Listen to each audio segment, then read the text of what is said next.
Hello students, good morning, good evening and good afternoon. Whenever you are watching my video, नमस्कार। तो बच्चों आज हम स्ट्रक्चर ऑफ एटम में देखेंगे छोटी छोटी चीज़ें जिनसे कि बहुत सारे छोटे छोटे सवाल हमसे पूछे जाते हैं। वो चीज़ें सारी बहुत सारी कंसेप्चुअल हैं और उसमें से बहुत सारे ट्रिकी क्वेश्चन छोटे छोटे बिना उन कंसेप्ट के क्लियर के हम आगे बढ़ नहीं सकते। तो आइए देखते हैं। उसमें सबसे छोटा पहला कंसेप्ट है एटॉमिक नंबर। तो सबसे पहले 1913 में मोजले एक साइंटिस्ट हुए जिन्होंने एटॉमिक नंबर का कंसेप्ट इंट्रोड्यूस किया। Moseley was the first scientist who introduced the concept of atomic number. Atomic number is denoted by capital Z। अब एटॉमिक नंबर होता क्या है? Atomic number is defined as the number of protons present in the nucleus of atom.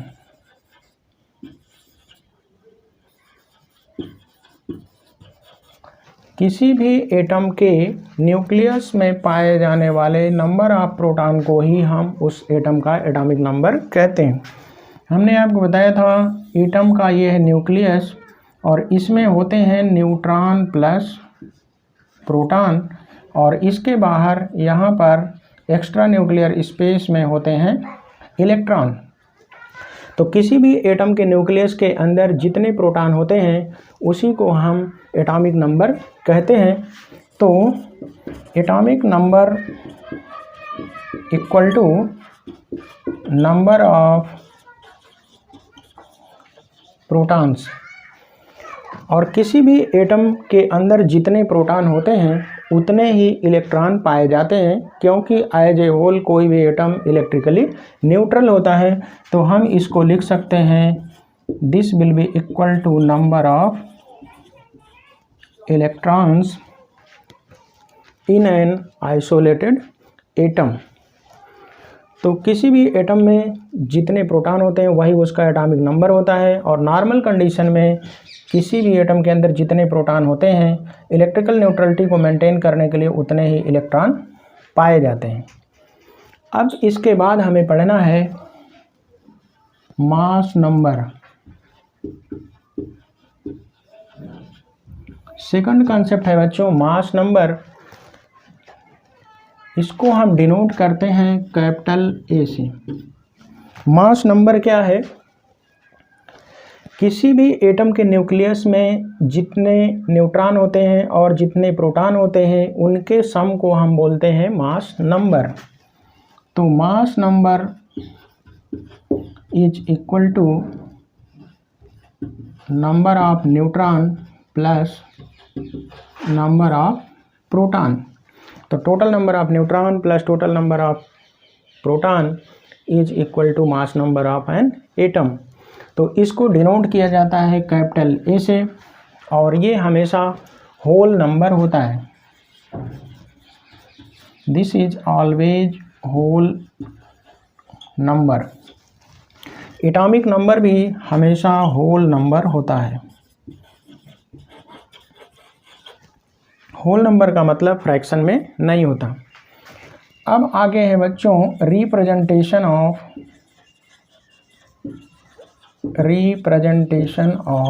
Atom. किसी atom को हम किस तरह से रिप्रेजेंट करते हैं या डिनोट करते हैं? तो एटम को हम डिनोट करते हैं एक्स और इसके लोअर लेफ्ट हैंड साइड में यहाँ पर लिखते हैं इसका एटॉमिक नंबर और इसके अपर लेफ्ट हैंड साइड में इसका लिखते हैं मास नंबर ए। तो ये यक्स है हमारा सिंबल ऑफ एटम।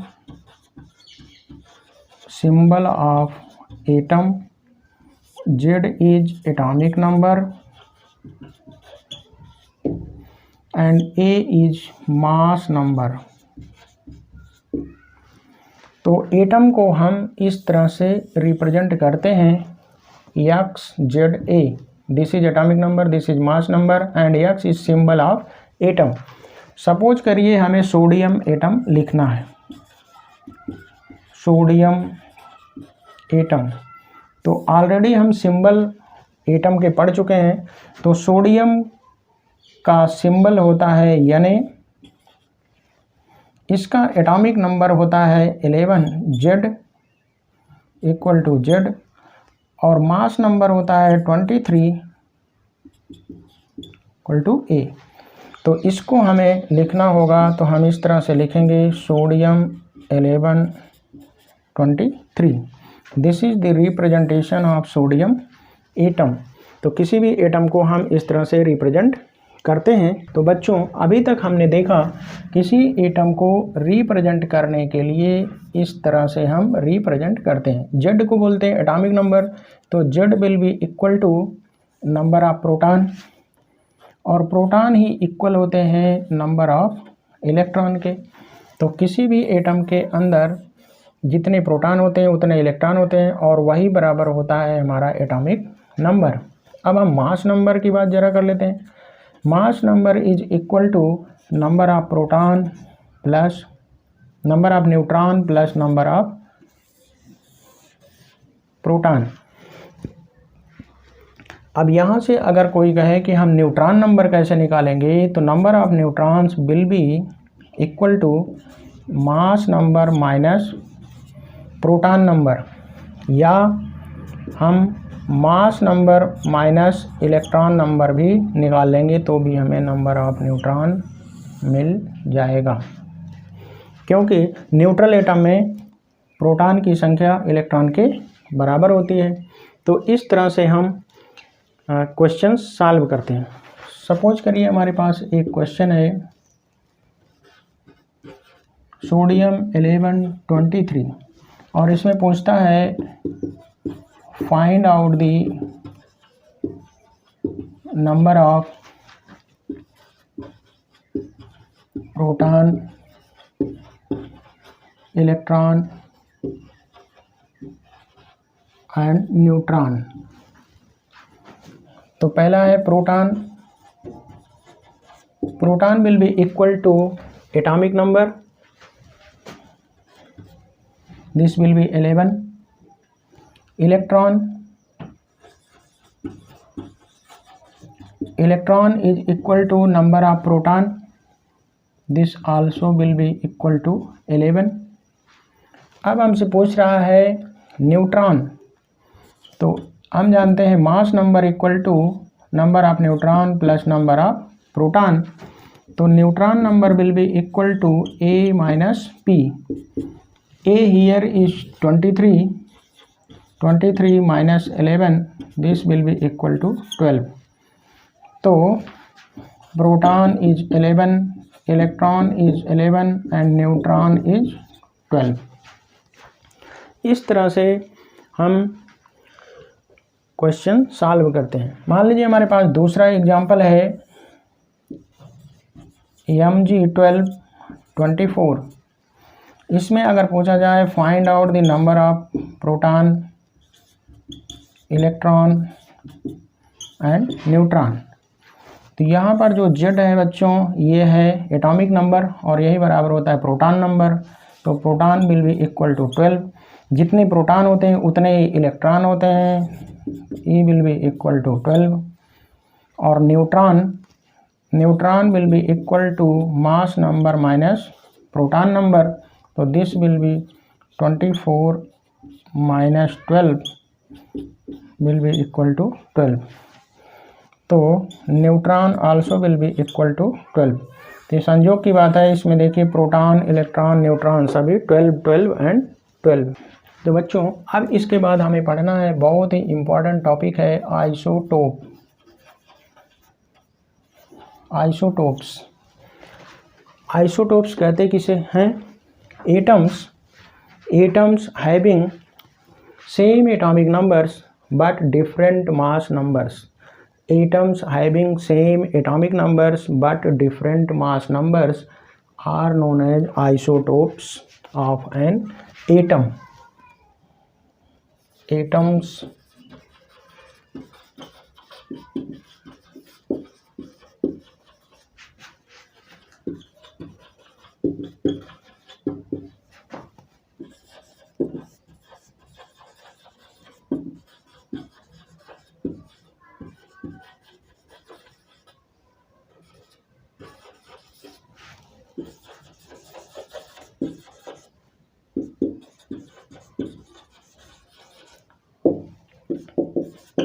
एग्जाम्पल, इसका बेस्ट एग्जाम्पल है हमारे पास हाइड्रोजन के 3 आइसोटोप होते हैं। हाइड्रोजन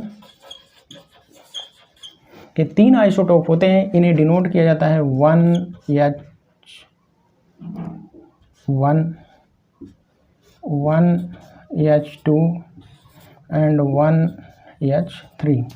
यहाँ पर देखिए बच्चों, हमने कहा atoms having same atomic number, here is 1, here is 1 and also here is 1।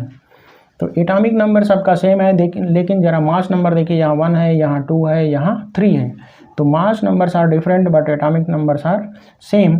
तो इन्हीं को हम कहते हैं आइसोटोप्स। ऐसे एटम जिनका एटॉमिक नंबर तो सेम होता है लेकिन मास नंबर डिफरेंट होता है, उन्हें हम कहते हैं आइसोटोप। इसका नाम है प्रोटियम, इसका नाम है ड्यूटेरियम और इसका नाम है ट्रिटियम। इसी तरह से हमारे पास बहुत सारे आइसोटोप पाए जाते हैं। Oxygen 8-16, oxygen 8-17, oxygen 8-18, chlorine 17-35 and chlorine 17-37। यहाँ पर देखिए इसका atomic number 17, mass number 35, mass number 37। इसी तरह से बच्चों हमारा एक बहुत कॉमन एलिमेंट है कार्बन, इसके भी आइसोटोप पाए जाते हैं।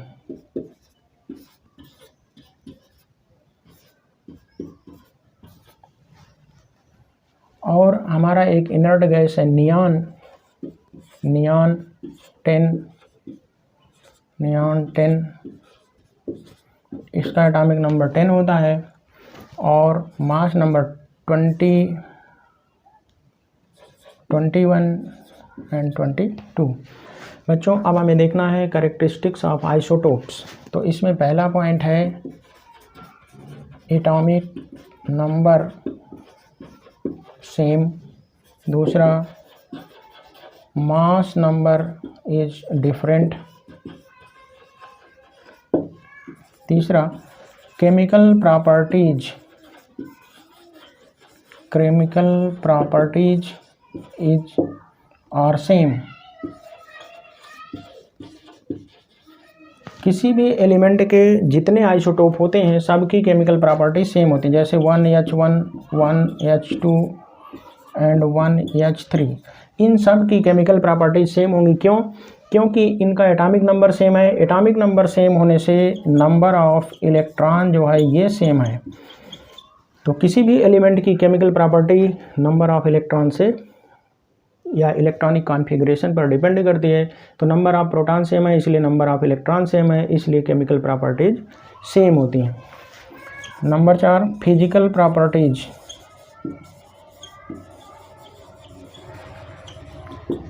फिजिकल प्रॉपर्टीज डिफरेंट होती हैं। क्यों? क्योंकि फिजिकल प्रॉपर्टीज डिपेंड करती हैं मास पर और आइसोटोप्स का मास डिफरेंट होता है। सभी आइसोटोप का मास डिफरेंट होता है। यहाँ देखिए 1 है, यहाँ 2, यहाँ 3। तो मास डिफरेंट होने के कारण इनकी फिजिकल प्रॉपर्टीज डिफरेंट होती हैं, जैसे melting point, boiling point and density. Mass जितना ज़्यादा होगा मेल्टिंग पॉइंट ज़्यादा होगा, मास जितना ज़्यादा होगा बॉइलिंग पॉइंट ज़्यादा होगा, मास जितना ज़्यादा होगा मटेरियल उतना ज़्यादा डेंसर होगा। तो केमिकल प्रॉपर्टीज़ तो सेम होती हैं लेकिन फिजिकल प्रॉपर्टीज़ डिफरेंट होती हैं। Number 5 nuclear properties. Nuclear properties भी डिफरेंट होती हैं। क्यों? क्योंकि सभी में नंबर ऑफ न्यूट्रॉन डिफरेंट होता है। क्योंकि यहाँ पर देखिए 1H1 ये एक ऐसा एलिमेंट है जिसमें न्यूट्रॉन नंबर 0 होता है। 1H2 इसमें न्यूट्रॉन नंबर 2 - 1 1। 1H3 इसमें न्यूट्रॉन नंबर 3 - 1 2। तो ये बहुत इंपॉर्टेंट है, पूछा जाता है कौन सा एलिमेंट है जिसमें कोई भी न्यूट्रॉन नहीं होता। तो ये है हाइड्रोजन का आइसोटोप 1H1, इसके अंदर कोई न्यूट्रॉन नहीं होता। तो डिफरेंट नंबर ऑफ न्यूट्रॉन के कारण न्यूक्लियर प्रॉपर्टी भी डिफरेंट होती है। आइसोटोप में कोई आइसोटोप रेडियो एक्टिव होता है, कोई रेडियो एक्टिव नहीं होता। जैसे हमारा कार्बन 614, हमारे पास कार्बन के 3 होते हैं, कार्बन 6 12, कार्बन 6 13 एंड 14। तो न्यूट्रॉन नंबर डिफरेंट होने के कारण ये हमारा रेडियो एक्टिव होता है, जबकि ये दोनों आइसोटोप रेडियो एक्टिव नहीं होते। तो न्यूक्लियर प्रॉपर्टी भी आइसोटोप की डिफर करती है due to the different number of neutrons present in the nucleus of that isotope. और रेडियो एक्टिव जो होते हैं इन आइसोटोप्स में से जो रेडियो एक्टिविटी शो करता है उसे हम कहते हैं रेडियो आइसोटोप। इन तीनों आइसोटोप्स में से C612, C613 and C614 radio active होता है, इसलिए इस आइसोटोप को हम कहते हैं रेडियो आइसोटोप। तो बच्चों अभी तक हमने पढ़ा आइसोटोप्स और उनके कैरेक्टरिस्टिक फीचर्स। अब हम पढ़ेंगे एप्लीकेशन ऑफ आइसोटोप्स। आइसोटोप के बहुत सारे एप्लीकेशन हैं, आइए हम कुछ उनमें से देखते हैं। न्यूक्लियर रिएक्टर के अंदर आइसोटोप न्यूक्लियर फ्यूल के रूप में यूज किए जाते हैं। फ्यूल मीन्स ईंधन, एनर्जी जनरेट करने के लिए। तो इसके लिए हमारा है यूरेनियम 92-235, मास नंबर होता है 235, एटॉमिक नंबर होता है 92, इसे हम बोलते हैं यूरेनियम। तो यूरेनियम न्यूक्लियर रिएक्टर के अंदर फ्यूल के रूप में यूज किया जाता है एनर्जी जनरेट करने के लिए। फॉर्मेशन ऑफ बम बनाने के लिए प्लूटोनियम जिसका मास नंबर 239 होता है, इसका यूज किया जाता है एटम बम बनाने में। कैंसर के ट्रीटमेंट के लिए कोबाल्ट CO2760, ये कोबाल्ट का ऐसा आइसोटोप है जिसका मास नंबर 60 होता है, इसका यूज कैंसर ट्रीटमेंट के लिए किया जाता है, कैंसर के इलाज के लिए। ग्वाइटर आयोडीन की कमी से होने वाला एक रोग है जिसमें गले में स्वेलिंग आ जाती है, थायराइड ग्लैंड स्वेल कर जाती है। तो उसके ट्रीटमेंट के लिए आयोडीन का ऐसा आइसोटोप जिसका मास नंबर 131 होता है, इसका यूज किया जाता है ग्वाइटर के ट्रीटमेंट के लिए। कार्बन डेटिंग क्या है? हमारे अर्थ क्रस्ट के अंदर फॉसिल मिलते हैं, तो फॉसिल की एज का पता लगाने के लिए कार्बन डेटिंग किया जाता है। इसके लिए कार्बन 14 आइसोटोप का यूज किया जाता है कि ये उस फॉसिल के अंदर उतने समय पहले कितना था, आज की डेट में कितना है, इसकी सहायता से हम उस पर्टिकुलर फॉसिल की एज पता लगा लेते हैं कि वो फॉसिल कितना पुराना है। जियोलॉजिकल डेटिंग, भूगर्भ वैज्ञानिक, ऐसे वैज्ञानिक जो अर्थ के अंदर खोज करते हैं, तो वो रॉक्स, बहुत सारी रॉक्स हमारे अर्थ के अंदर पाई जाती है, तो उसमें आप देखते होंगे बुक में लिखा रहता है इतने हज़ार साल पुरानी चट्टान है। तो वो रॉक की एज कैसे पता लगाते हैं, उसके लिए उसमें भी आइसोटोप का यूज किया जाता है। उसमें देखते हैं कि उस रॉक में जो यूरेनियम के साथ लेड प्रेजेंट होता है, सीसा, उसकी सहायता से हम उस पर्टिकुलर रॉक की एज का पता लगा लेते हैं। To detect the leakage in underground pipes, मान लीजिए आपकी गैस पाइपलाइन की सप्लाई है या कोई इंपॉर्टेंट मटेरियल अंडरग्राउंड पाइप के द्वारा जा रहा है। अब पाइप में मान लीजिए कहीं लीकेज हो गया, तो आपको पता लगाने के लिए पूरा पाइप एक तरफ से खोदना पड़ेगा, तब दिखाई देगा कहाँ लीकेज है। लेकिन आइसोटोप की सहायता से हम लीकेज को आसानी से पता लगा लेते हैं। लीकेज आइसोटोप का सलूशन बनाकर पाइप के एक एंड से डाल देते हैं, और जहाँ पर मान लीजिए यहाँ पर कहीं कट है पाइप में, तो ये आइसोटोप यहाँ से आ करके यहाँ बाहर निकलेगा और यहाँ रेडिएशन क्रिएट करेगा। उस रेडिएशन को हम, एक इंस्ट्रूमेंट होता है गीगर काउंटर, इसकी सहायता से पता लगा लेते हैं कि ये रेडिएशन यहाँ पर निकल रहा है, तो उससे हमें पता लग जाएगा कि अंडरग्राउंड पाइप के अंदर लीकेज कहाँ है, और इसी पर्टिकुलर स्थान पर खुदाई करके लीकेज को हम बना देंगे। तो ये कुछ थे बेटा एप्लीकेशन ऑफ आइसोटोप्स, ये बहुत इंपॉर्टेंट है, इनमें से पूछे भी जाते हैं। तो बच्चों अभी तक हमने पढ़ा कि किसी भी एटम का मास नंबर हमेशा कंप्लीट होल नंबर होता है, लेकिन हम जनरली देखते हैं बुक्स में एटम का एटॉमिक मास लिखा रहता है तो फ्रैक्शन में रहता है, इतना पॉइंट इतना, तो वो फ्रैक्शन में क्यों होता है, आइए उसको जानने का प्रयास करते हैं। तो हमने अभी तक पढ़ा आइसोटोप्स। मान लीजिए हमारे पास है क्लोरीन 1735 एंड क्लोरीन 1737। अब किसी भी एटम या एलिमेंट के जितने भी आइसोटोप हमारे नेचर में प्रेजेंट होते हैं, उन सभी आइसोटोप का एवरेज मास लिया जाता है और उसी एवरेज मास को हम कहते हैं एटॉमिक मास। क्योंकि एटम का एटॉमिक मास सारे आइसोटोप्स का एवरेज मास है, इसीलिए वो हमेशा फ्रैक्शन में आता है। इसीलिए किसी भी एटम का एटॉमिक मास हमेशा फ्रैक्शन में या इतना पॉइंट इतना लिखा रहता है, आप बुक में देखते होंगे। तो एटॉमिक मास फ्रैक्शन में क्यों होता है जबकि मास नंबर हमेशा होल नंबर में होता है? वो इसलिए होता है क्योंकि हमारे जितने भी आइसोटोप नेचर में प्रेजेंट होते हैं उनके रिलेटिव मास का एवरेज निकाला जाता है, उसे हम कहते हैं एटॉमिक मास। तो atomic mass is the average relative mass of all isotopes of an element present naturally। हमारे नेचर में नेचुरल फॉर्म में जितने भी आइसोटोप किसी एलिमेंट या एटम के प्रेजेंट होते हैं उन सब का एवरेज मास लिया जाता है, इसीलिए एटॉमिक मास हमेशा फ्रैक्शन में आता है। अब मान लीजिए हमें क्लोरीन का निकालना है एटॉमिक मास, तो क्लोरीन का एटॉमिक मास होता है 35.5। ये देखिए फ्रैक्शन में आ गया। ऐसा क्यों होता है?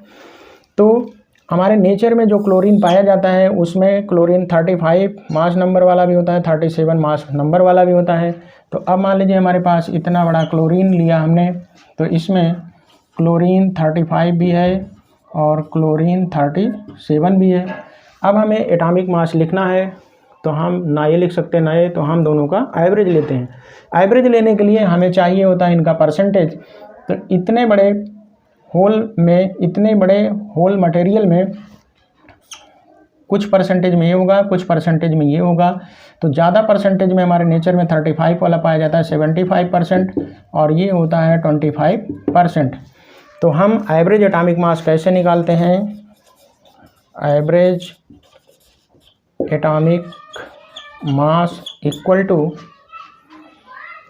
35, ये है 75%, इसका 75% प्लस ये 37, इसका 25%, ये दोनों हम जोड़ देते हैं तो ये हमारा आता है, ये हो जाएगा 3/4, ये हो जाएगा 1/4, तो हमारा आ जाएगा 105/4 प्लस 37/4। इन दोनों को हम जोड़ेंगे करेंगे तो हमारा आ जाता है 35.5। तो देखिए बच्चों, आपके सामने एक बहुत अच्छा क्वेश्चन है। इसमें क्या है? A sample contains 2 isotopes X816, X818। If average atomic mass is 16.24 then calculate the percentage of 2 isotopes. हमारे पास कोई एलिमेंट है, एक ये एलिमेंट है,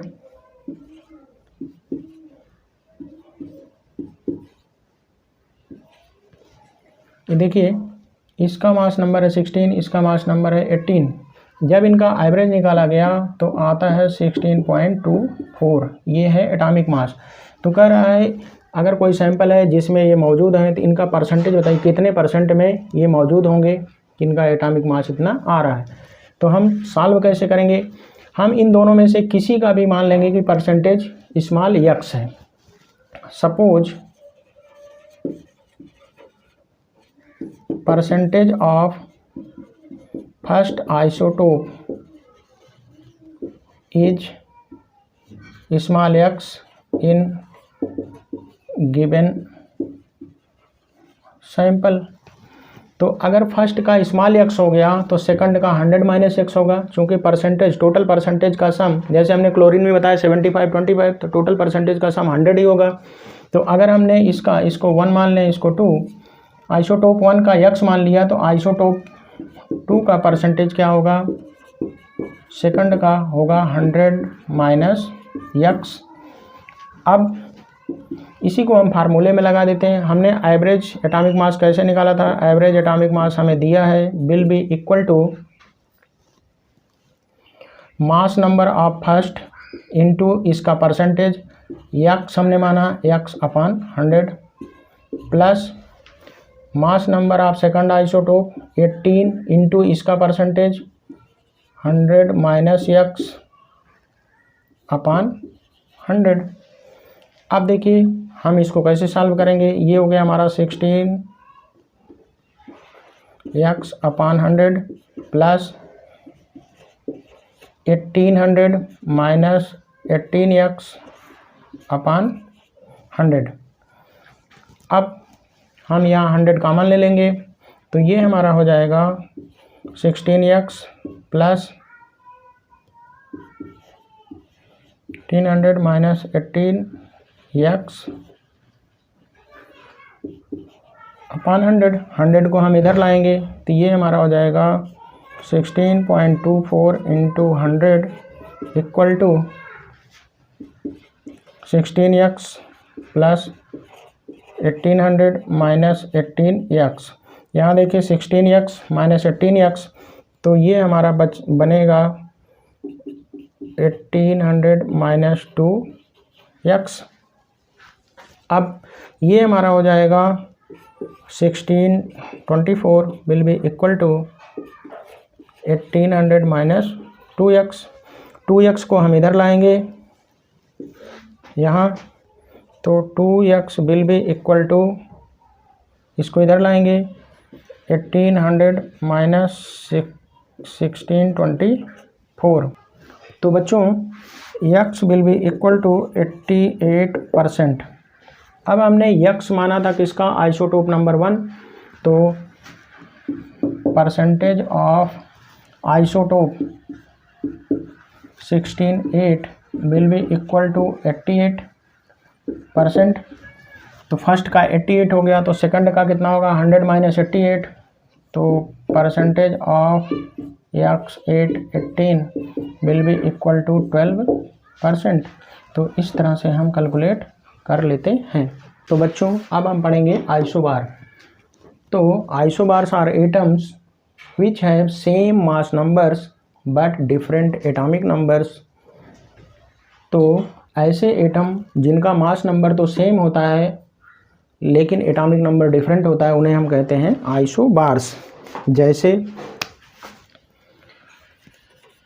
आर्गन एंड कैल्शियम। आर्गन का एटॉमिक नंबर 18, कैल्शियम का एटॉमिक नंबर 20, आर्गन का मास नंबर 40, कैल्शियम का भी मास नंबर 40। यहाँ पर देखिए these are just opposite to isotopes. Isotopes में हमने देखा था एटॉमिक नंबर यहाँ का सेम रहता था, मास नंबर डिफरेंट रहता था। ये जस्ट अपोजिट टू आइसोटोप्स हैं। इसमें मास नंबर तो सेम है लेकिन एटॉमिक नंबर डिफरेंट है। तो ऐसे एलिमेंट या एटम जिनके मास नंबर तो सेम है लेकिन एटॉमिक नंबर डिफरेंट हैं, उन्हें हम कहते हैं आइसोबार्स। जैसे हमारे पास दूसरा एग्जांपल है सोडियम 11 24 एंड मैग्नीशियम 12 24। यहाँ पर देखिए एटॉमिक नंबर 11, एटॉमिक नंबर 12 लेकिन मास नंबर सेम है, तो इन्हें हम कहते हैं आइसोबार्स। तो देखिए बच्चों ये बहुत ही इंपॉर्टेंट क्वेश्चन है। Right the electronic configuration of any pair isotope and isobar. ये आइसोटोप है क्लोरीन का, ये आइसोबार हैं आर्गन एंड कैल्शियम। इनके लिखना है electronic configuration. Electronic configuration means arrangement of electron in extra nuclear space. तो यहाँ पर देखिए इलेक्ट्रॉनिक कॉन्फ़िगरेशन, ये है प्रोटॉन नंबर 17, यहाँ पर भी है प्रोटॉन नंबर 17। तो इलेक्ट्रॉन भी हो जाएंगे 17, यहाँ भी इलेक्ट्रॉन हो जाएंगे 17। चूँकि इलेक्ट्रॉन नंबर सेम है तो इलेक्ट्रॉनिक कॉन्फ़िगरेशन भी हमारा सेम होगा। तो इनका हो जाएगा 2, 8 एंड 7, यहाँ भी हो जाएगा 2, 8 एंड 7। तो किसी भी एलिमेंट के आइसोटोप जो होते हैं उनका इलेक्ट्रॉनिक कॉन्फ़िगरेशन सेम होता है। तो यहाँ पर लिखेंगे note electronic configuration of electronic configurations of isotopes और सेम। अब जरा यहाँ पर देखें आइसोबार के केस में यहाँ प्रोटॉन 18, यहाँ प्रोटॉन 20, तो यहाँ इलेक्ट्रॉन 18, यहाँ इलेक्ट्रॉन 20। क्योंकि इलेक्ट्रॉन नंबर ही डिफरेंट है तो इनका इलेक्ट्रॉनिक कॉन्फ़िगरेशन भी डिफरेंट हो जाएगा। तो इसका हो जाएगा 2, 8 एंड 8, और यहाँ पर देखिए इसका हो जाएगा 20 है तो 2, 8, 8, 2 और आ जाएगा यहाँ पे 2, 8, 8 एंड 2। चूँकि number of electron he similar नहीं है तो इलेक्ट्रॉनिक कॉन्फ़िगरेशन भी सिमिलर नहीं होगा। तो यहाँ पर 18 है तो 2, 8, 8, यहाँ पर 20 है तो 2, 8, 8 एंड 2।